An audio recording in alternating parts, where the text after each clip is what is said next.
आणि यानंतरची बातमी उद्धव ठाकरेंच्या दौऱ्याची।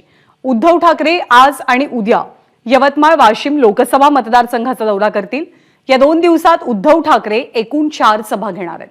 आज राळेगाव आणि पुसद इथे जनसंवाद मेळावा पार पडेल, तर उद्या कारंजा आणि वाशिम इथे जनसंवाद मेळाव्याच्या माध्यमातून उद्धव ठाकरेंच्या सभा होतील। विशेष म्हणजे पंतप्रधान नरेंद्र मोदींनी नुकताच यवतमाळचा दौरा केलेला होता आणि त्यानंतर उद्धव ठाकरे पुन्हा एकदा याच लोकसभा मतदारसंघात सभा घेतात। रजत वशिष्ठ माहिती देण्यासाठी सध्या आपल्या सोबत आहेत। रजत, खरं तर हा मतदारसंघ ठाकरेंचा हक्काचा मतदारसंघ राहिलाय। गेली जवळपास 5 वर्ष 5 टर्म मध्ये इथे ठाकरेंचा खासदार राहिलाय। या मतदारसंघाचा आत्ताच्या घडामोडींच्या पार्श्वभूमीवर उद्धव ठाकरेंचा दौरा कसा महत्त्वपूर्ण ठरतो? नक्कीच ज्ञानदा, गेले 25 वर्ष शिवसेनेचा खासदार यवतमाळ वाशिम या मतदारसंघामध्ये आहे।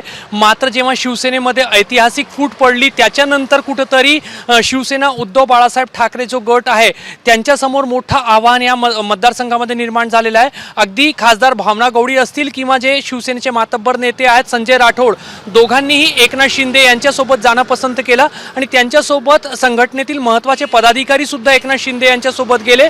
त्यामुळे या दोन्ही जिल्ह्यांमध्ये किंबहुना या लोकसभा मतदारसंघामध्ये शिवसेना उद्धव बाळासाहेब ठाकरे गटासमोर अगदी पदाधिकाऱ्यांपासून तर संभाव्य उमेदवार कोण असेल अशी एक वानवा निर्माण झालेली होती, एक उणीव निर्माण झालेली होती। मात्र आज जेव्हा उद्धव ठाकरे या मतदारसंघाचा दौरा सुरू करत आहेत तर एक नियोजनबद्ध पद्धतीने हा दौरा होत आहे। आजच्या जर 2 सभा आपण पाहिल्यात तर पहिली सभा जी आहे ती राळेगावला होत आहे। आदिवासी बहुल हा संपूर्ण भाग आहे, त्यामुळे कुठेतरी आदिवासी समाजाला आपलंसं करण्याचा एक प्रयत्न जो आहे तो शिवसेना उद्धव बाळासाहेब ठाकरे गटाचा होताना आपल्याला पाहायला मिळतंय।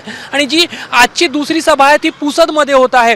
यवतमाळ असेल, वाशिम असेल, या संपूर्ण पट्ट्यामध्ये बंजारा समाज मोठ्या संख्येमध्ये आहे आणि पुसदमध्ये मोठ्या संख्येने बंजारा समाजाचं एकत्रीकरण त्या संपूर्ण भागामध्ये झालेलं आहे। आणि पुसदची सभा जी आहे ती बंजारा समाजाला उद्देशून त्या ठिकाणी ठेवण्यात आल्याचं बोललं जात आहे।